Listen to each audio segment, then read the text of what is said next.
बड़े ही भक्तिमय वातावरण में देवशयनी आषाढ़ी एकादशी समूचे महाराष्ट्र में मनाई गई। एकादशी के उपलक्ष्य में पंढरपुर के लिए महाराष्ट्र के विभिन्न जगहों से दिंडी निकाली गई है।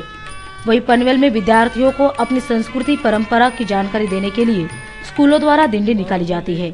शनिवार को पनवेल स्थित वीके हाई स्कूल तथा चिंचपाड़ा स्थित मराठी प्राइमरी स्कूल द्वारा दिंडी का आयोजन किया गया था। इस दौरान बड़ी संख्या में विद्यार्थी एवं अभिभावक दिंडी में शामिल हुए थे। इस दौरान हमारे प्रतिनिधि ने दिंडी के बारे में एक अध्यापक से बात की। आज आषाढी कार्तिक एकादशीनिमित्त कोळसो प्राथमिक शाळा पनवेल या शाळेने जी दिंडी काढलेली आहे याचं कारण की ही महाराष्ट्र ही संतांची भूमी आहे आणि संतांचे विचार लोकांच्या मनामध्ये रुजवण्यासाठी हा एक आम्ही उपक्रम चालू केलेला आहे। विद्यार्थ्यांना या संतांबाबत संतांचा आदर निर्माण व्हावा हा एक त्याच्यामागचा हेतू आहे।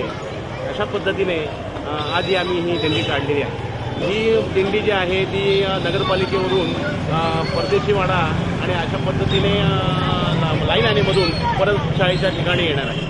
इस अवसर पर पारंपरिक वेशभूषा परिधान किए हुए विद्यार्थी दिंडी में शामिल हुए। पाऊले चालती पंढरीची वाट, पाऊले चालती पंढरीची वाट, दुखी संसाराची तोडून या गाठ। पाऊले चालती पंढरीची वाट, पाऊले चालती पंढरीची वाट।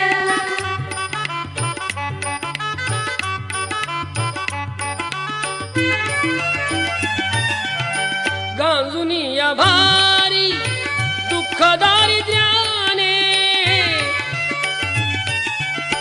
गांजुनी या भारी दुःख दारिद्र्याने, पडे तारिका में भाकरीचे ताट।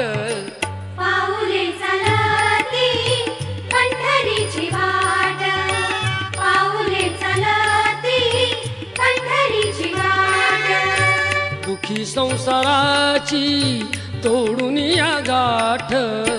पाऊले चालती पंढरीची वाट, पाऊले चालती पंढरीची वाट।